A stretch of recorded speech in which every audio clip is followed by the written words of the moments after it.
This podcast is part of the Big Heads Media Podcast Network. Go to bigheadsmedia.com for more great podcasts.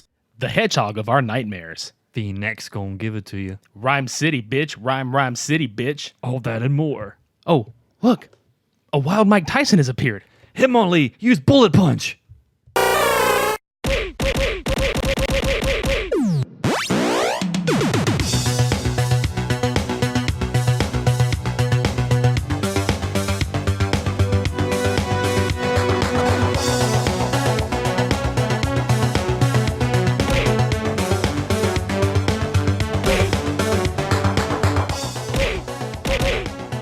That's it. Keep it up.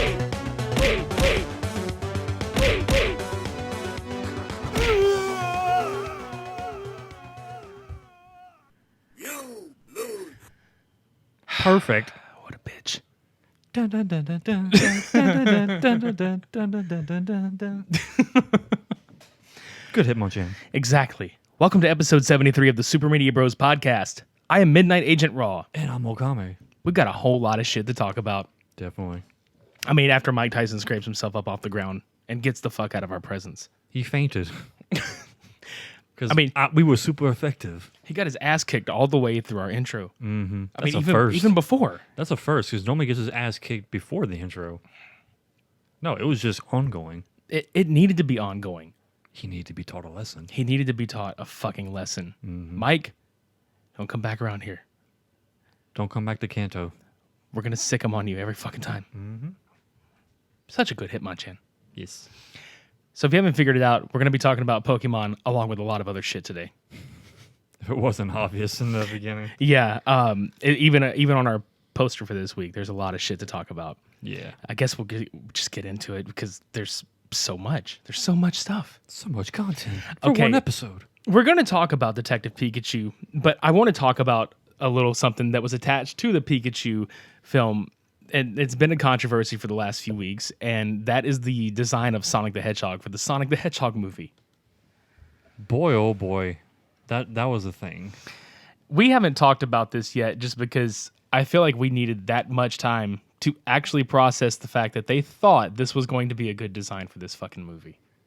And it wasn't just us that disagreed. A lot of people on the internet disagreed. Yeah, and the sad part about it is they even had some leaks of the what it was going to look like, and even then people were like, "Oh, I don't know about this," and people were even like writing at Paramount or like talking at Paramount, being like, "This is not good." And so they waited all the way until this trailer drops, And then uproar. yeah, and then they from were like, everybody. "Oh, I guess we really did fuck up." Yeah. So now Paramount is pretty much rehashing the whole design of Sonic for 6 months. I remember. Yeah. Which is stupid because it comes out this November, okay? It's what, May? Yep. That's not a very long time for this entire production team to redesign this damn character. There's going to be so many animators and computer graphics specialists like working around the clock to make sure that this movie gets, made at this point. Because I mean, it's already made. But watch, as soon as it comes out, the budget for it is not going to be. It's not going to be. It's going to be. It's going to collapse. It's just going like to that. collapse all over the place. All that noise. But no, like the return is going to be so little compared to what they actually put into the film, especially with even the 6 extra months of reanimating every aspect of Sonic. So Yeah. So I feel for the production team. I really do. But they should have just done it right the first. Not the production team, but like the people in charge of this design should have done fucking right the first time. charge of Paramount. It's a Paramount of problems. Mm-hmm. So yeah, that's all I have to say. And hopefully it gets better when it comes out because I don't know if this movie is going to be saved other than Jim Carrey's performance. And I really feel like Jim Carrey has the opportunity to pull out a performance similar to Raul Julia in Street Fighter and just be over the top with it. I mean, that's all he is over the top. So I mean, Yeah, but he'll actually do a decent job with that part. yeah, I mean he's got what it takes. Mm-hmm. So yeah. Now on to Detective Pikachu. From a sour note. Yeah, like the good shit that happened. This before we even say anything, I just want to point out the history of video game to film adaptations. We've talked about this on our podcast before, but it almost seems like nobody can get it right. And the bad part is that it took this fucking long to get it right. It's been, 26 years, I think, since the Super Mario Brothers movie in 1993. I think so. It took them this long to get something right. And not all of them are terrible, but not all of them are really great. I think like this is one of the first, probably the only truly great Adaptation. Yeah. I know. That's what I first thought when I saw it for the first time was this was so well done that it's probably going to be surpassed everything else that's been done in the last couple of decades as far as video game adaptations. Yeah, and what I really enjoyed about this is that it not only played off of the Detective Pikachu game, but it also added to the lore and played off of the mythology from the original Pokemon film 20 years ago. Yeah, because they mention a lot of Kanto and the other realms or the territories, basically, I should say. This is pretty much spanned like all the Pokemon in this game from the very beginning, from Gen 1 all the way to Gen 6, 7. I had to think for a second. But yeah, like you had like a little bit of every Pokemon from every generation. Even if you didn't pay attention, you still saw it. But if you kept your eye out, you actually saw quite a bit of different varieties from all 7 generations. Yeah, and I like how they all played their own little part in the movie. I was really, it was almost like actual dinosaur. Like, I mean, obviously dinosaur, but when you had all the Bulbasaur, like in the forest and the wood areas and shit, how you had Pokemon that were in their habitat, but then also living together with humans in Rhyme City. I thought that was just such a really cool. It was almost like Roger Rabbit in a way, like how they had like Toontown and the humans like kind of coexisting together. I thought that was really nice touch. But I liked the whole story overall. I'm trying not to give too much away because I want everybody out there to go see this fucker and give it all your money. I mean, the one aspect of this film that I teared up mostly because the nostalgia behind what is going on like hit so hard was the music. Absolutely. You heard the original score for the movie, but at the same time you get little glimpses of like digital gaming like from the Game Boy days kind of sounding bites in there, and it brought up so much memories from when I first got Blue from I think it was like 97 or so, 98, one of the 2 years. And that was like my introduction to the whole series. That's what brought me back was that song towards the beginning when it had the Pidgeys flying and it showed all the town, scrolling over and stuff like that. Yeah. And I think for me, with this movie, it was just exactly all that, like the childhood and the nostalgia and everything. But it was so cool to see the computer generated imagery like done really well. I know the hyper realisticness I enjoyed because you could see the fur on Pikachu, you could see like the scaling on like all the dinosaur creatures, like especially like with Charizard. Yeah, he looked fucking scary as shit, and I loved it. Like he actually looked like he was like intimidating, like he was supposed to be in the anime and stuff like that.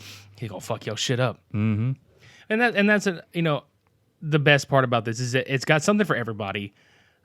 Whether you're new to the franchise or not so new to the franchise, I know people that have gone to see this that have never watched a Pokemon film in their entire life, and they are converted fans now.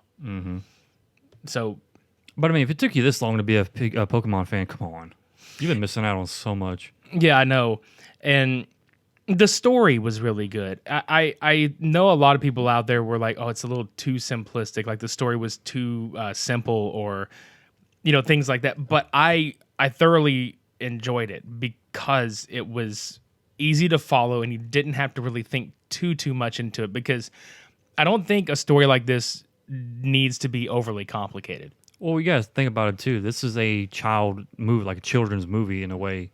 So you don't want them to be lost and trying to understand what's going on when they're too busy looking at all the Pokemon at the same time. You want to try and keep interest on both levels, But it was definitely good. I definitely recommend this to anybody, especially like, with kids and stuff like that. But if you grew up on this, it's just as much for you as it is for your kids. And Ryan Reynolds did a fucking fantastic job. I know people were like, "Oh, but he's Deadpool. Why did they cast him in this?" Well, fuck, go see it and you'll understand why. Because I don't think I could see anybody, not even Danny DeVito. I can't even see anybody else fucking doing this voice. Not anymore, no. So Detective Pikachu is an absolute must see, and do it while it's still in theaters because it's absolutely worth the price of admission. Mm-hmm.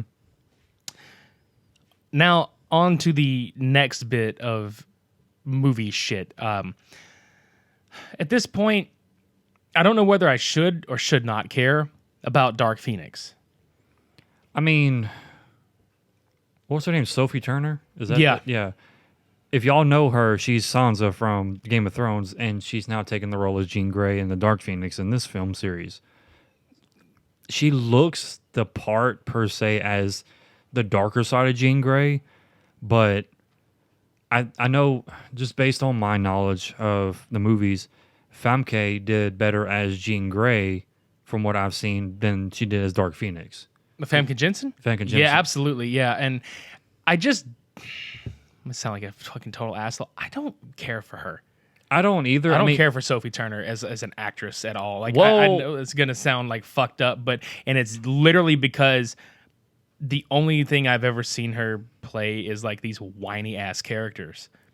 But in Game of Thrones, she has redeeming qualities when it comes to the progression, which I'm not going to mention because if you haven't seen up to now, you need to catch up. But her portrayal in that kind of gave me hope for how she is in this film. Like I said, where Famke, delivered and failed. Hopefully, Sophie does the same thing with this. She actually delivers where it failed and doesn't fail where it's delivered, basically. And I'm hoping this changes my mind about her too, because she did say in an interview she had a lot of fun being able to unlock that side of her personality to play this role, because she's been Jean Grey since First Class, and she's been Jean Grey since X-Men First Class. Mm-hmm. And it is not just her. It's just this franchise in general. As much as I have enjoyed a lot of the films in the X-Men franchise, we're coming up on, this is the final Fox X-Men film. This is it. This is the last X-Men film in this entire continuity. They've even pushed Dark Mutants back an entire year again because, why the fuck would Disney want to put these movies out when they're just going to reboot the X-Men in another 5 to 10 years? Probably within the next decade, they'll do it all over again. Mm-hmm. So hopefully people will turn out to go see this. I'm going to go see it just because I've seen every fucking one of them in theaters, and, I'm one of those people who's like, well, I've seen them all. May as well see this one. I mean, honestly, the only film outside of the original trilogy that I have seen was Logan. Logan should absolutely be the gold standard as to how to do a comic film and not make it a comic film. Mm-hmm. It's more like a superhero drama in a way because it just has that emotion. It's a Western. tie. Yeah. It's a fucking modern Western, dude, and it was done really well. But I've seen every X-Men film, and the absolute worst of them is X3, The Last Stand, and the first Wolverine solo film. Those were the absolute worst too. The First Class series, as far as having like the younger cast be all these characters, those have been pretty decent so far. Days of Future Past was really good. I don't know. I'm up in the air on Dark Phoenix. I want to go see it. I hope it does well. I hope Sophie Turner changes my mind about her playing characters because I just haven't enjoyed her so far. And honestly, for both of them, like I hope she does it because I'm almost finished up with Game of Thrones, so I'm hoping that helps and this movie helps because I do see the potential there, but I just haven't seen it realized like outright on screen yet. I'm not going to spoil anything for you because I know y'all are still catching up, but she was very minor to me in Game of Thrones up until I'd say about season 5 or 6 is when she started to shine. Like becoming her own. And I Right. see that happening. So once you get to that hurdle, you'll start seeing a drastic change to where she actually is one of your favorites. Good. Or at least to me, she's one of my favorites because she, like I said, she was just so mid-tone to me and just so predictable. I think that's what my biggest issue honestly is too. So it took a long time for me to understand what was going on to like appreciate her basically. Yeah. Well, hopefully that'll happen with me with all this shit. But Dark Phoenix coming out this summer. Go throw out your money because I mean we'll want more X-Men films in the Disney universe, but fuck, go see it. Go see these people. If anything, go for James McAvoy. He's been a fucking fantastic Professor X. Mm-hmm. Let's go on to some other like rando ass announcements. And one is not so random and one kind of is random. We've mentioned it briefly before. The Star Wars Knights of the Old Republic, like it's been pitched as a series, it's been pitched as a movie. Like at this point, what would you rather see? Would you rather see a Knights of the Old Republic movie or a fucking like Disney Plus series on it? Depends on what direction Disney goes with the series, though. Like, is it going to be too focused on the story more than it is like the actual surrounding factors of it? Or if they do, strictly action based and kind of diminish the story? Because that's the bad thing about this realm of Star Wars. It is so lore heavy that you want to invest in that history. So putting it in the film, yes, it gives us that visual stimulation, but there's so little room for the lore and the history behind, Revan and everything with the wars, the Mandalorian wars. But at the same time, you have more spacing out with the TV series, and it's just more money for Disney to invest. But they have so much fucking money. Why does it matter?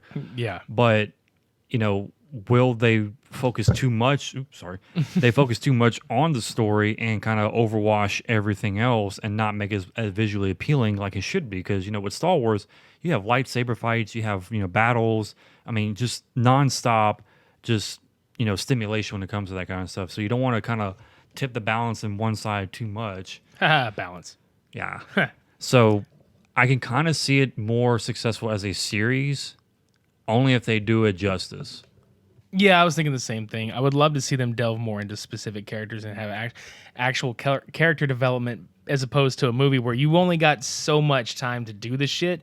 And especially like you said, with the lore being as heavy as it is, one movie is not enough for this. I mean, if they're going to do it right, do it like they did with Marvel series, like introduce movies after movie after movie over the course of, 10 years and give us that like history of like, okay, this is what started the Old Republic. Revan was the key to all that during the Mandalorian Wars. And we all know what happened, but try and tell other aspects of that progression rather than just what we already see in the games, basically. I think that could tie into the actual Mandalorian series, though. Yeah. See, that's the thing, is they've already got the groundwork laid out. Why don't they just fucking do it there? Well, and maybe they're trying to do it on both fronts. Like they're trying to do a series with the Mandalorian Wars on Disney Plus or whatever platform because they bought Hulu and shit.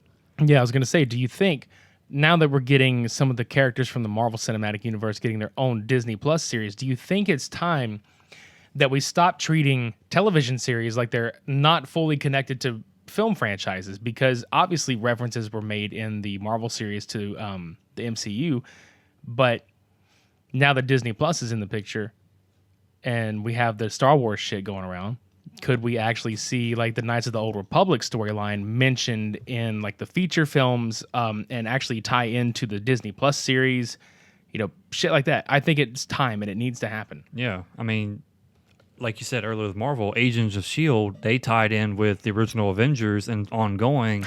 It sounded like you said Asians of S.H.I.E.L.D. Agents of S.H.I.E.L.D. Asians. No, Asians of S.H.I.E.L.D. Yeah. It's the new... Agents of S.H.I.E.L.D. It's the new Chinese filmed version of Agents of S.H.I.E.L.D. It's going to be like just one big kung fu movie. Fuck, dude, I would fucking so buy that. Swear to God, I would buy the shit out of that. But no, like what they did with Agents of S.H.I.E.L.D., they mentioned briefly here and there, like, oh, the whole Battle of New York and, stuff like that. Thor and Iron Man and Captain and stuff like that. Like, Philip Coulson was literally both sides. Like, he was in the series, he was in the movies.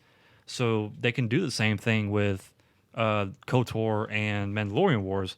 Whoever this character is in the Mandalorian Wars can be in both sections because he's in the war along with doing whatever he is doing after the wars on this, or if that is during this time frame, I'm not sure.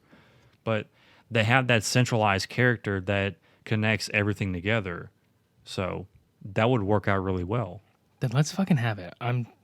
I've been wanting like something like everything has been good from Star Wars. People want to shit all over The Last Jedi. I fucking loved it. I know Cody fucking loved it. Yep. But damn it, I'm ready for like the series to pick up and start being just as good as these last films have been, which by the fucking way, Rise of Skywalker comes out in December and it can have all my fucking money.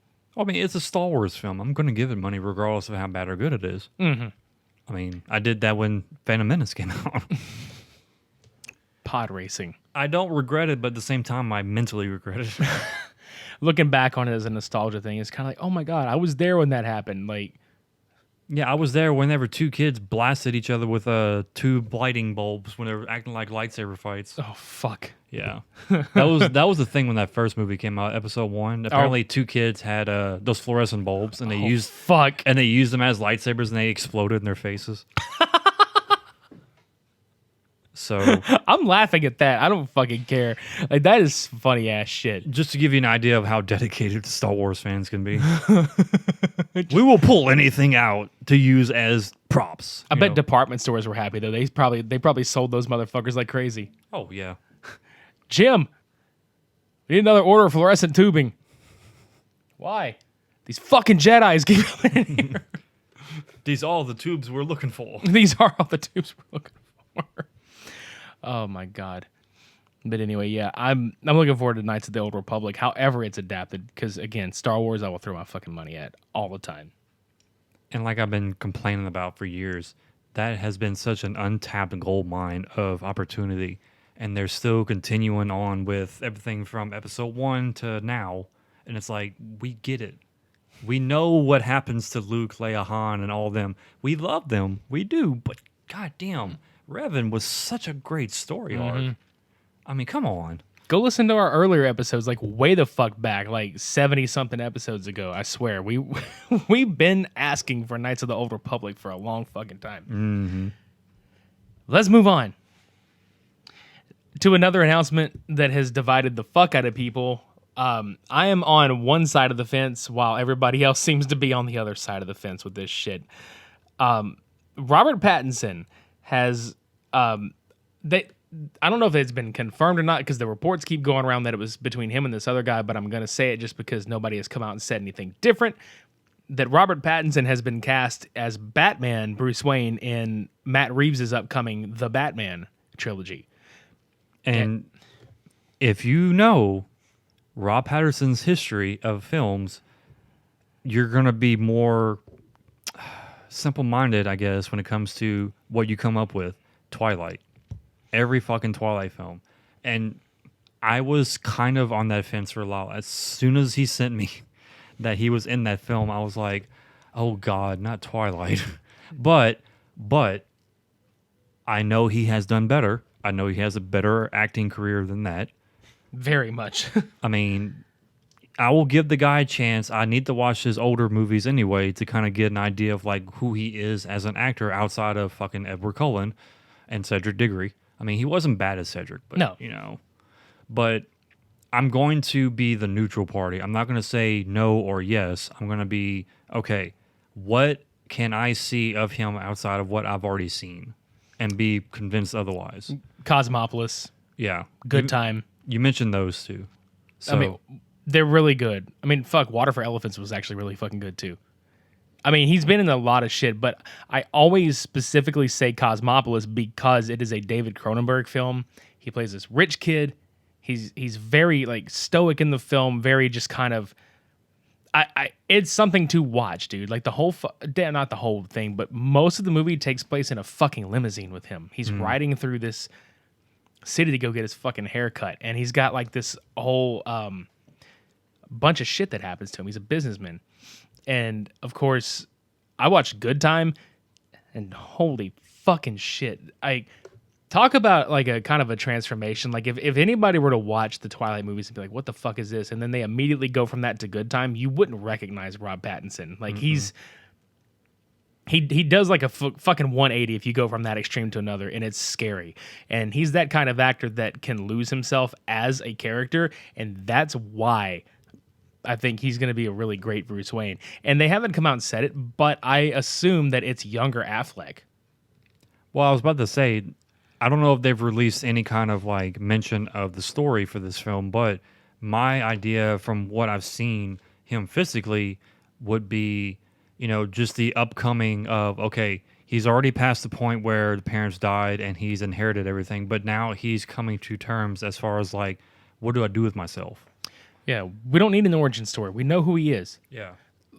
There's going to be rogues. His rogues gallery is going to be everywhere, apparently. That's how Matt Reeves has written it. Matt Reeves wants it to be the detective side of Bruce Wayne. And I would imagine that we would get more of an Arkham series style Batman, which I would fucking absolutely love to see.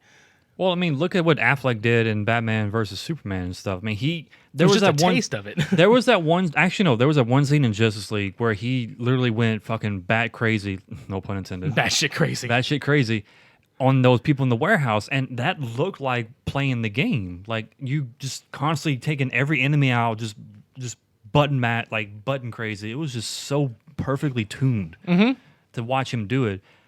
If they give more, like you said, the detective side of it to Rob Patterson's character of it, then we'll get like a very almost flawless adaptation of Batman. Yeah. And everybody's going to call me fucking crazy for this, and I don't really give a flying fuck. Give Jared Leto a fucking actual chance to shine instead of the 10 fucking minutes we got of the shit they cut out of a lot of his performance from Suicide Squad. Give him a chance. The man is fucking ageless in the face. You could easily like cast him as the Joker in the second or third of that film and put him up against Pattinson's Batman. Or if you wanted to really fucking do something awesome, which I don't think it's gonna happen because it's part of their fucking standalone series, take Joaquin Phoenix's Joker. I was gonna say that would fit a lot better than Jared Leto's, honestly. I don't think so. It depends. I have to see how the film like is portrayed, because if it's more based along Suicide Squad and that kind of like, I guess like colorfulness or what's a good word for it? Like explosively, visually, like kind of promoting, I guess. I don't know. It's hard to determine, but when you look at certain aspects of the films, like Ben Affleck's Batman, it was more gritty, it was more dark versus the older films where like Kilmer and all of them, they were kind of that colorful blast of like goofiness in a way, if you really look at it. And then before that with Keaton, his was more just like nightmare, just kind of twisty, angly almost kind of feel to it. So how they're going to portray this Batman, I don't know, but we can go either way, even though I would like to see more of the Joaquin Phoenix aspect of it, like how they're doing more realistic, not so much the Christopher Nolan realism, but I want to see more feeling, more, what's the word I'm thinking of? I can't think of the You want to get inside his mind a little more. Yeah, you want to be more... You want to be more cerebral with it, honestly. It's not cerebral. You want to like feel like you can relate to them. That's the word I'm thinking of. Like you can be more relatable to these characters than you have before. I see that, and I don't with Joker. Like for me, if anybody wants to be relatable to a psychopathic murderer, then that's on them. But for me, I just want to know that that's what he is. I don't need to sympathize with him. I just need to see a Joker that is going to be portrayed like he was in the comics from back in the day. And the reason I say Jared Leto is because I know that man didn't get shredded to shit muscularly to not fight Batman, because in the comics, he can go toe-to-toe with Batman. And I actually, for once on screen, for fucking once, want to see the Joker punch the fucking shit out of Batman and actually beat him down a bit, because that has happened before and we haven't gotten that. But I mean, either way you go, either with Joaquin or Leto, that can happen. It's just you have with Leto, he's the more butchered up, beefed up version of He's a more brute Joker. He's a brute, yeah. So he can actually sit there and go toe to toe and have like this more of a brawl. Rather as Joaquin, he's more trickery, he's more craziness, he's more madness driven. So he's going to try every means possible to get inside Bruce's head to win him over and actually get a victory over Bruce. Yeah. And I mean, it all depends on the time in which this all happens, because Joaquin Phoenix's Joker is supposed to be like late 70s, early 80s and shit. Well, this is when the Joker became the Joker. Like, this is when he lost all sense of reality because of what he's been through as the comedian side of him. Yeah, and it's obviously based on The Killing Joke, or like aspects of it are pulled from The Killing Joke. I'm actually excited to see Joaquin Phoenix's Joker film, and I hope it does great. Mm-hmm.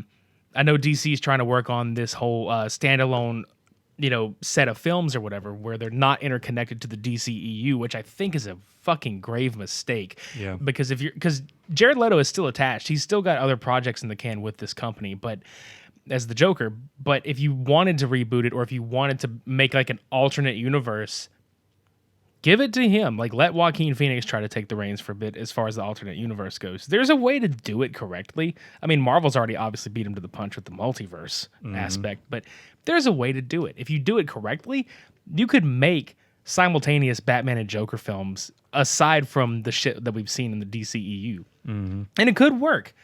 I don't know what the fuck they're going to do. All I know is just give me all the fucking movies so I can go see them. Yeah, because on one end, you're getting a lot of content, but at the same time, there's just interconnectivity that is not happening.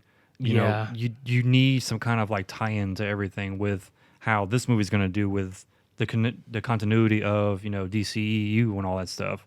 So, like you said, it's piss poor decision making for them to be putting all these films in the line and go, wait, hold on, we want to do something different with this character, and then he has nothing to do with everything else. So it's like, so you're literally going to have two variations of this one character. This might be the actual closest I've seen like a live action adaptation like be apart from one another. Because when did Suicide Squad come out? Was it 2016? Something like that. So Suicide Squad comes out in 2016, and like I guess 3 years later we get Joaquin Phoenix's Joker in 2019. I'm trying to think like right now when was the last Nolan Batman? 2012?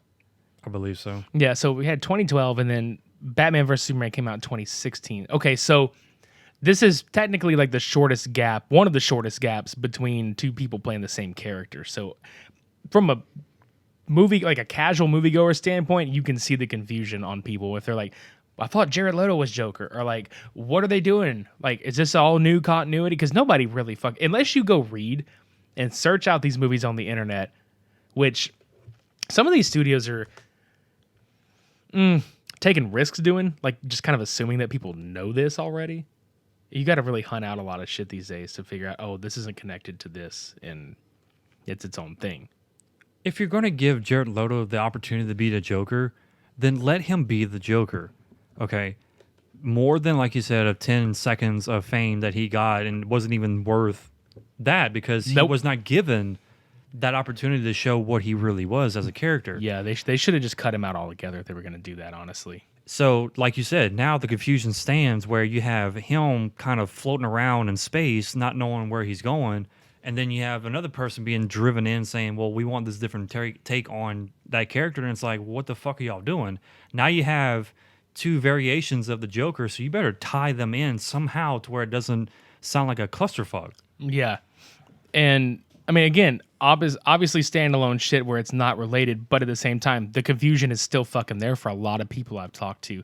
And also, the same can be said for, like, this whole Batman fiasco. People don't really realize that this is supposed to be, like, a younger Batman, a younger Affleck, so people are already like, well, what the fuck? Like, DC has, and I try not to shit on DC because I love these characters so fucking much, but is it really DC or is it Warner? It's Warner, but goddamn, DC is in there with them and have been in there with them. I think they should have some fucking say-so. It's their characters. I know, but you can only do what you can do with what you have. I mean, DC's already making enough with the animated side of things, and they pretty much like solidified that no matter who comes into play. But I mean, yeah, like you said, they have to start growing a pair and, you know, taking down Warner. Got some balls. Yeah. And actually say, look, you're really butchering this whole concept. You need to let us take reins for a little while and kind of make you understand what you're doing. Yeah, because when you have to rely on Aquaman to be your fucking number one draw, like, well, I mean, Aquaman and Shazam are probably the only. Well, that and Wonder Woman, those were the only three good ones so far. Yeah, I mean, come on. Because that Man of Steel movie was absolute jack shit, and it was the better of the Superman character in this whole fucking thing, and that's sad too. Mm-hmm. So, and really, the only good thing about Justice League and BVS was Ben Affleck's Batman. Thank you. I mean, I like Cyborg. I really do. They didn't give him enough time to shine. They fucked your boy over big time. Yeah. They really fucked up Flash, like, big time. Yeah. Yeah, looking back on it, yeah, they absolutely did. And I like Ezra Miller as a person and actor, but it's like, god damn, they fucked up. They dropped the ball so hard. He's not Barry Allen that we know. I'm sorry. Yeah, they Warner has got to get their fucking shit together, dude. Because Marvel has not only kicked their ass in the cinematic universe game, but they have lapped them several fucking times over. Mm-hmm. And here's, again, hoping they get their shit together. Because, I mean, Aquaman and Shazam, top notch. Wonder Woman, top notch. Let's see if we can make it to Wonder Woman 1984 and see what the fuck happens there. And go from there, yeah. Yep. So all that conversation from Robert Pattinson, who, God damn it, give him a chance. Sparks our anger a little bit, but not in a bad way. No, not in a bat way. Bat way. Give him a chance. I'm going to take care of some fucking business before we get on with the rest of this show. Yeah. Are you listening to us on Podcoin by any chance right now, this very second? You in the car or you at your computer desk at work? Or me at the podcast right now. Yeah, he's listening to. He's not even doing the show right now. He's listening to somebody else on Podcoin right now. Yeah. So many people to listen to. I don't know where to choose. Right, and when you listen, you earn coin to spend on things like Amazon gift cards, Starbucks gift cards. There's a sweet ass pair of fucking headphones. There's a lot of other prizes. Or, yeah, all that money. Donate that shit to charity, man. You can sign up on podcoin.com. Use our offer code SUPERPOD to get 300 coins on us. It's available on Apple and Android. Go download that shit. It's free. Feel that tasty shit. Yes. All in your mouth. Yeah. Gross. Yeah. And if you don't want to listen to us or anybody else, why don't you check out our friends over at How dare you? People won't listen to us. I know people want to listen to us. I'm just trying to give other options. If our episode is not out and you need someone to listen to, yes, you can listen to other people. Okay. Okay, so when you're waiting for our... Okay, let me go ahead and rephrase that for you, sir, and for me, because I'm a fucking idiot. If you're waiting on a new Super Media Bros episode to come out, and it's not out yet, go check out our friends over at the Skeptics podcast. Hi, everybody. I'm RJ Metzger. And I'm Rachel Metzger. And we're the Skeptical Skeptics. Each week we talk about all the crazy things in the world, ranging from the paranormal to Bigfoot to UFOs. And we look at it from the perspective of the believer, the skeptic, and everything in between. So come check us out on the MSC Podcast Network. Or go to skepticalskeptics.com and follow us at SkepSkepPod on Twitter, Facebook, and Instagram. Wow, wow, wow! I'm still skeptical. Really? Are you skeptics or are you not? Are you a skeptic or are you a believer? I want to believe. It's like the Mulder and Scully of podcasts. Go fucking listen to I them. want to be skeptical. I want to be skeptical. Fuck yeah. That's what I'm talking about. But yeah, go listen to RJ and Rachel over there. Fucking great. Do it. Good shit. Fucking. God damn it. God damn it. Do it. Thank you. Fuck this thing. Anyway, let's go to the main event. You're still angry from other stuff. God damn it. God damn it. God damn it. Do it. Fuck. Fuck. Let's go to the main event of this podcast because what actually started this whole episode was the fact that we saw Hellboy, the new one that just came out. Yep. We loved it. I know, Jazz. I know. There are people who hated this film. I don't know why. It's okay. I don't know, dude. And this is one thing I'll never understand. I have seen movies that get the characters absolutely right on the money, and those movies either don't do well critically or they don't do well financially, and in this case, both for these. Well, I say these three films. One of them did pretty good critically, but not financially. But I want to go ahead and talk about Hellboy, since we just mentioned it. I really want to talk about Hellboy because I fucking loved it. And I liked the other two films, but I really enjoyed this one so much because it was over the top and it felt like a real comic book movie come to life. Right.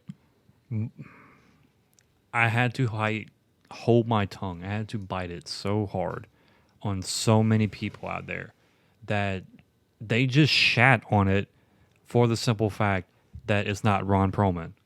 And I'm like, please stop. Get your head out of your ass and actually look at what the film is giving you. Okay. For one, it is a direct adaptation of the Dark Horse comics. If you really look at them, Because if you read all the stories that are introduced into this film that are tying together, it's almost picture for picture, word for word from those stories. And the way they tie those stories together was very fucking seamless, honestly. Yes. And the over the topness, it reflects on the comic book as well, because that was just a very extreme, darker side of Hellboy, because we're given more of a softer version of it in the last two films. Don't get me wrong. They're not bad films. They're great films from what they did back in the day. It's just, I wanted to see a different take on it.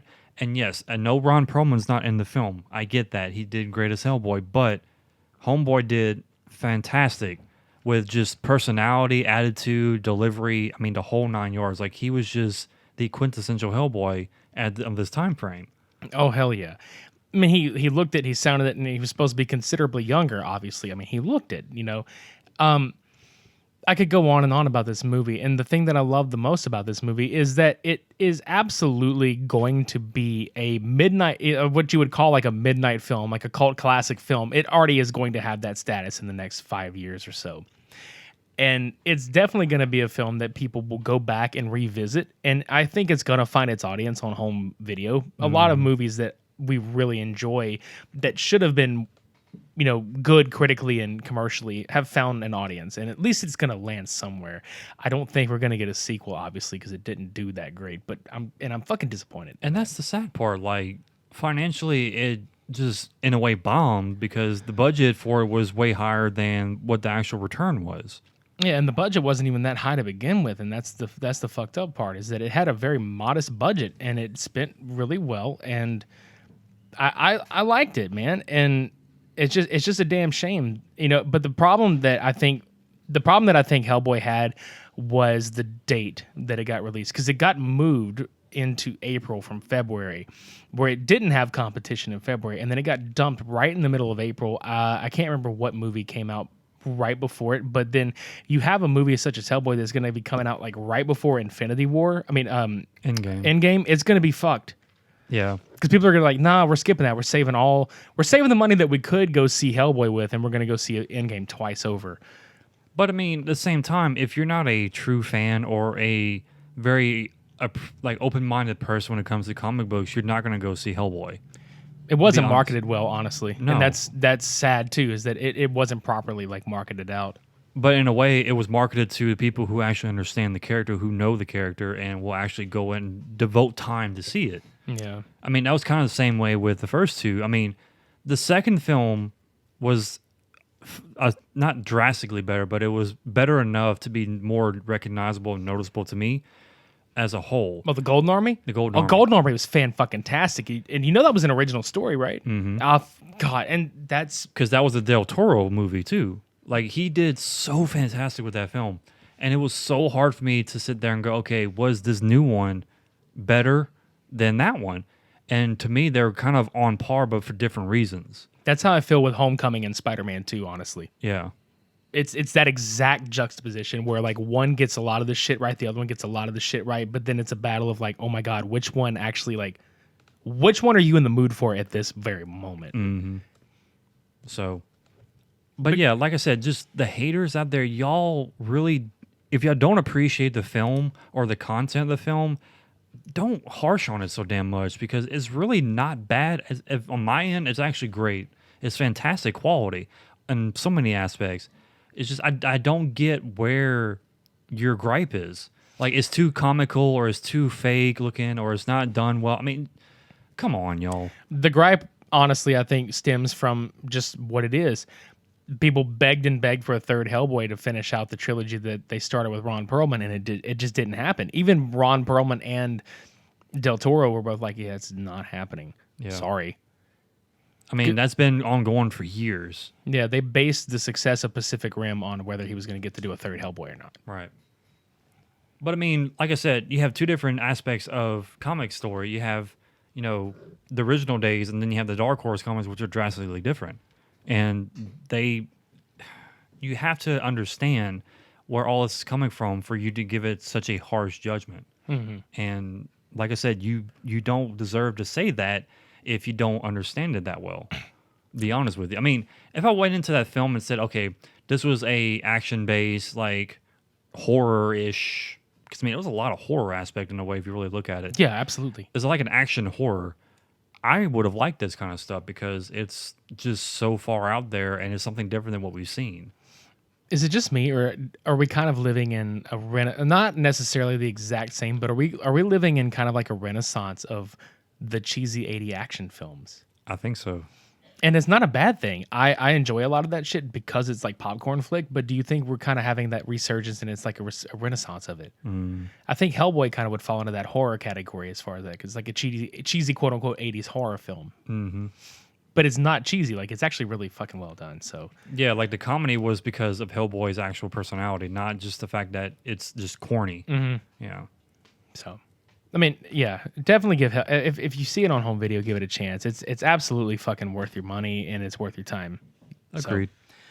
So, I feel the exact same way about Punisher Warzone that came out in 2008, and again, I'm sure our opinions are going to piss a lot of people off about, like, as far as like with the Hellboy film and then with this one.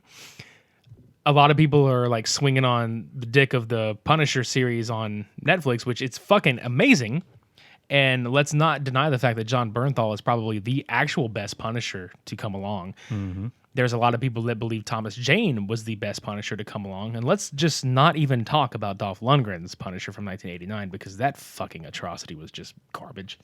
Yeah. Punisher Warzone was the fucking child of Lexi Alexander, the director, and she did a phenomenal fucking job. And the issue a lot of people had with Warzone is kind of the same thing that they had with Hellboy, in that Punisher Warzone was originally supposed to be the sequel to the Thomas Jane Punisher from 2004.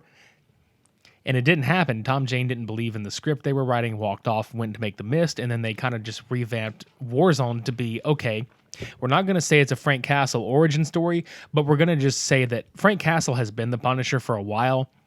They even retconned everything from Tom Jane's Punisher and made this their own film. How instead of he just had the one kid in the 2004 version, he actually had both his son and daughter and wife in this one. Mm-hmm.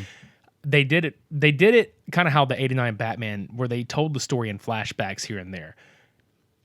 Ray Stevenson did a pretty fucking solid job as Punisher, and this is also, again, that whole cheesy 80s action thing. Like, right. Ray Stevenson really played that character to its strengths, as far as he's just this really stonewall, kind of expressionless Frank Castle that still has this kind of like quippy sense of humor here and there. It's really corny when it comes out, but that's how it was in the comics. All right. You had Wayne Knight cast as Microchip, who is a fucking picture-perfect replica of the comic side of that. You had Dominic West playing Jigsaw, who, for all intents and purposes, hammed it the fuck up on screen with he overdid that whole Brooklyn mobster accent. Hey, Billy the Butte. He had that whole fucking done aspect, which it needed. Mm-hmm. The movie was very colorful and dark and gritty at the same time. Lexi had this movie shot, and it looked like it was straight off of a Tim Bradstreet cover, and that's what I loved about this movie. It was actually a comic book movie come to life, just like Hellboy. And I feel like this movie got shit on a lot. It opened at number 8 the weekend it came out. It had a budget of $12 million. It only made like $8 million at the box office. It's honestly become a cult film since then because it found its audience on home video, but I don't feel like a lot of people appreciated it. The way they promoted this, it didn't have any promotion, I think, until about a month or two. No, I'm sorry, 2 weeks to a month before it dropped. Oh, well, it had like TV trailers. And nobody gave a shit because it wasn't Thomas Jane, and nobody really gave Ray Stevenson a chance. And he was, Ray, yeah, he was really good, man. I fucking loved it. I mean, he looked the part. He had the Kevlar gear on. They kind of tactical geared his skull on the front of his bulletproof vest. It was just, I fucking loved it, man. Mm-hmm. And it didn't, like I said, it just didn't get a lot of love, and it really should have. It was a good Punisher movie. Yeah, and the same could be said about, other films. But I think one movie that I think both of us really agree hit the mark in a lot of fucking ways, but was grossly overlooked, was Dredd. Mm-hmm. Carl Urban was probably the best fucking choice to play this character. He had that grit, that growl in his voice. And a lot of people are used to the Judge Dredd film from 1995 that had Sylvester Stallone in it. But I want to talk about a couple things in a second. The only thing about the Sylvester Stallone character is anytime he plays in any film, it's so hard to like dissect him away from his actual person because of his voice. It's too iconic to try and push away to him showing off this character. Like he played Rocky, he played Rambo, and a whole bunch of other characters. It's so difficult for me to picture Judge Dredd as Sylvester Stallone or vice versa, or whatever, because of that voice, that personality. It just doesn't mesh well. Ew, I am the law. I'm Judge Dredd, executioner. What? You heard me. What? I said you fucking heard me. Oh.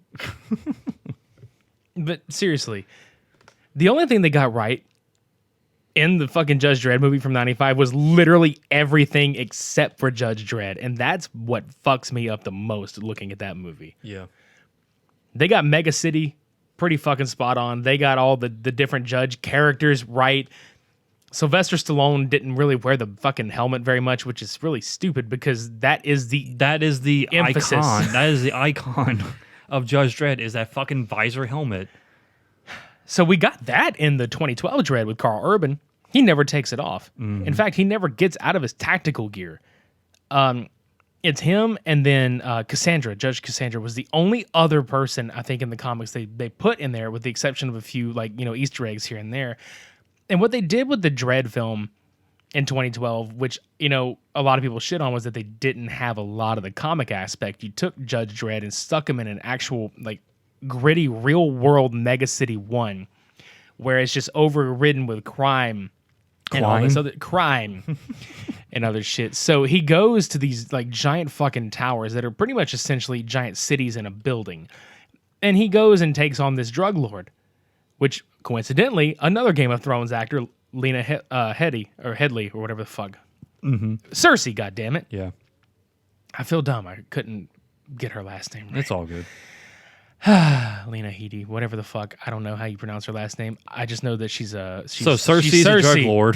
Cersei, the drug lord named Mama, in this one has this drug called slow-mo, which again used it to the film's advantage because slow-mo is a drug that is supposed to slow your brain down into using 1% of its capacity at any given point in time. So if you're driving 90 miles an hour, you feel like you're going a mile in complete slow motion. Right. The movie was very visually appealing. They shot it in 3D. The colors were fucking amazing. The score was great. The action was heavy. Why didn't this movie do great? Because, again, it just didn't have that oomph behind it because it was a comic accurate depiction of the character. I mean, it's pretty much targeted towards people who know the character, who actually understand and appreciate the comics. So when you have everybody else who doesn't know who the fuck this is or is still bitter about Sylvester Stallone, no matter where you place this, is not going to receive very well, to be honest with you. Yeah.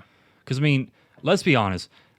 All three of these characters, minus maybe Frank Castle to a degree, are not widely known or not as popular as the rest of the world as far as comics go. Yeah, Judge Dredd was a 2000 AD comic. He's a British comic character. Mm-hmm.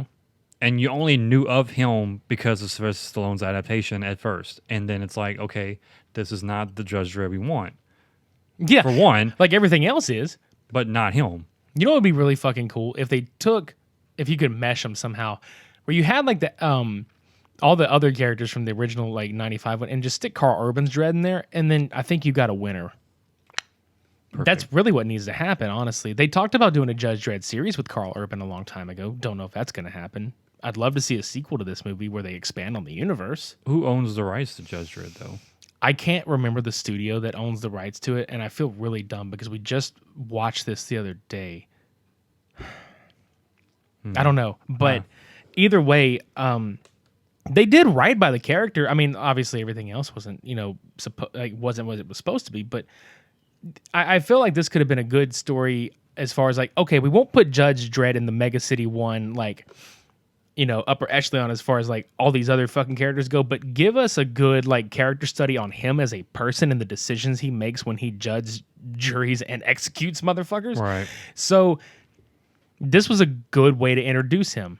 as a person and as a character. You could take what you learned from him in this movie and you could go more in depth with the other characters in a sequel. But I don't think we're going to get that. It's been since 2012. So I mean, any shot of that is fucking just... If anything, they would do like a mini series on like Netflix or something. Please, God damn it. Yes. Like, just to give more retribution to the character and more like closing, I guess, for the character, because like we said, there's just not enough oomph behind the character to make us like feel satisfied. Basically, we have, you know, one aspect on one film, another aspect completely different on the other film.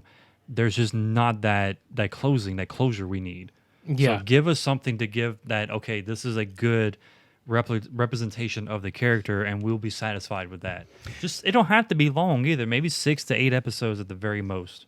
Yeah, because I mean, there's a lot of stories to tell with that character, and you know, I don't want to be caught in this really fucked up cycle of we get these characters that we really like, but we only get a movie from them every so often because the studio gets bored and wants to recreate the fucking success or not success or try to make success out of a character. Spawn. Yeah, exactly. Which honestly, that's a whole different fucking thing right there. And to be brief on it, I think Jamie Foxx will be a great Spawn. I think it's gonna be in good hands, given that McFarlane's directing it and writing it and producing it and literally everything else. I mean, I don't know where everybody's standpoint about the original film. I actually did enjoy the original film to a degree. I enjoy the director's cut. Yeah. I mean, it wasn't the best adaptation, but I mean, it was based in the 90s. So it's kind of hard to get a lot of that grit and like gore behind it when a lot of the filtering of the censors is like, well, that's a little too much. You need to back off just a little bit. Yeah, I don't think the world was quite ready for an R-rated comic book superhero as far as like as intense as he was. We had RoboCop from the 80s, which is like, that was so fucking hyper violent in 1987. I think that movie may have scared, a lot of movies were violent back then, but I think that movie in particular may have scared the piss out of studios as far as like, fuck, dude, like these characters that are fictionalized that could be comic characters or they're of, you know, that kind of likeness or whatever. It's off-putting. Like you have like, if you tell like somebody, oh, there's a comic book movie, the first thought is like, I can take my kids to see it. Yeah. And I think that's kind of what happened with the Spawn movie in the 90s, dude. Well, the Spawn movie wasn't much as the, like, it could have been a hyper violent film. It's just the dark tones behind it, like the satanic stuff and the demons and stuff like that. That would pretty much deter a lot of people away from going watch it, period. Even as much as, you know, bringing kids to a film, you know, comic book adaptation. So I think before we get out of here, there's one thing I did want to bring up, and I don't know if you even heard about it yet. Did you know that Keanu Reeves wants to do a second Constantine? I'm not surprised. I would watch that in a fucking heartbeat, even though that movie didn't, you know, really portray John Constantine how he is in the comics. I loved it. But I mean, he's been so busy with John Wick. I mean, he's been doing pretty good with that film series so Well, see, far. that's what I think is kind of inspiring. Kind of inspiring it is that he wants to do that shit and give it a hard R rating, man. Like Constantine was a good movie for what it was, even if you didn't like the fact that he wasn't British. It didn't take place in Britain. It was in the United States. It didn't take place. It didn't take place in Britain. It was in Los Angeles. He had black hair. You know, like all this shit. But really, like the movie for what it was really fun and it was good. And I guess that could be lumped into a lot of these other films like this, you know? So give it a redeeming fact or redeeming chance. Keanu Reeves has enough star power to carry that film as a sequel, even though it's been 14 years. That movie came out in 2005, dude. God, it's been a while. Well, like I said, with his recent, you know, John Wick film that's coming out or is out, I'm not sure. Yeah, it's out. Okay. I mean, just seeing the trailer for it, I mean, he's doing a great portrayal so far of what I've seen. People love this series. Yeah.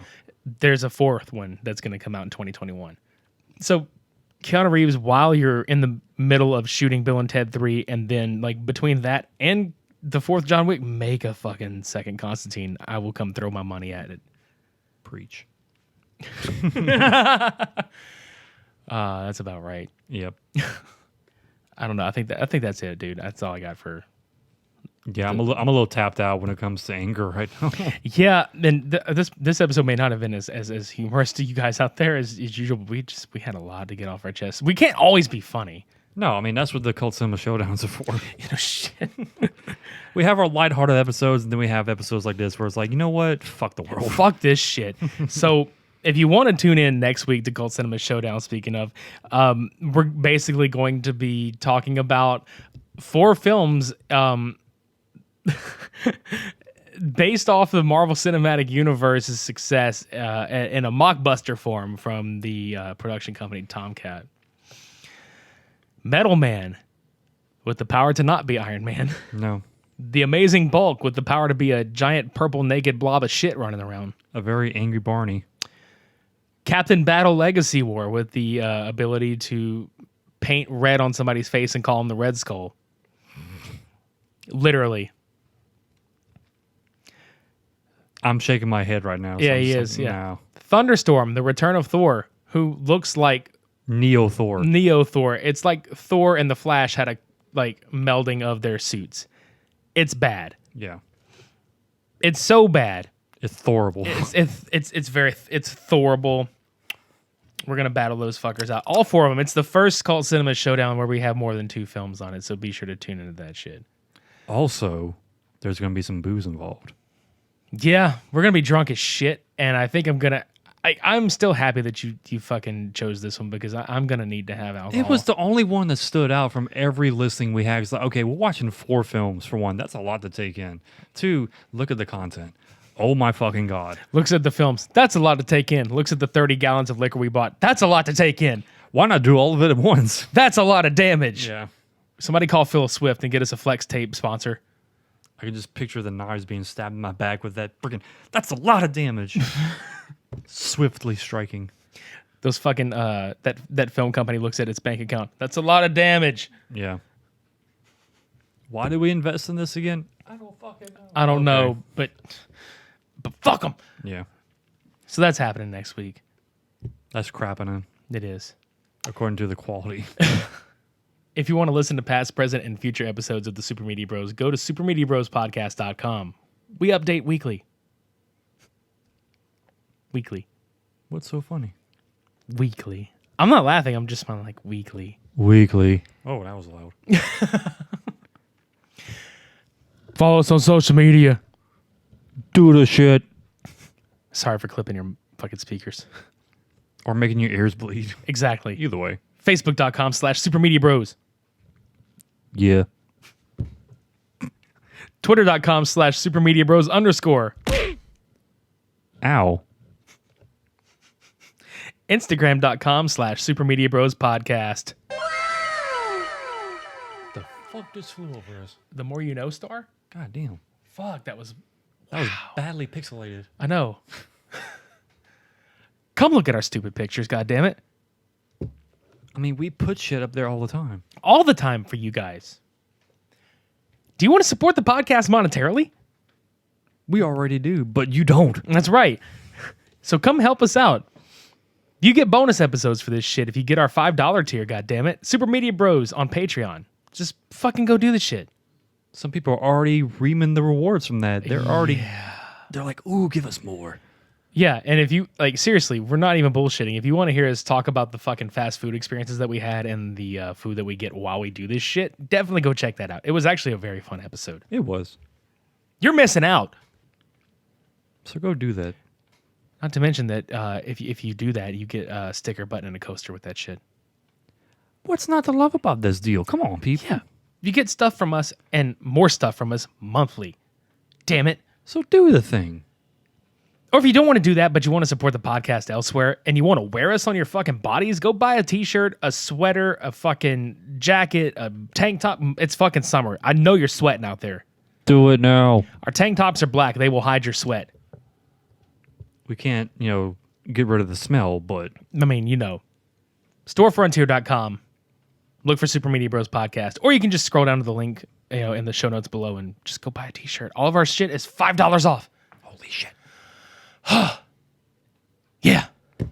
Did you just come? You're just like, oh. I did. I wowed all over the place. Yeah.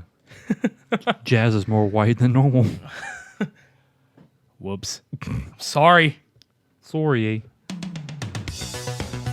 Getting the fuck out of here, dude. Coming all over dogs by accident and wowing all over the place. It's bullshit. I've had enough traumatization for the last 5 seconds. I'm good.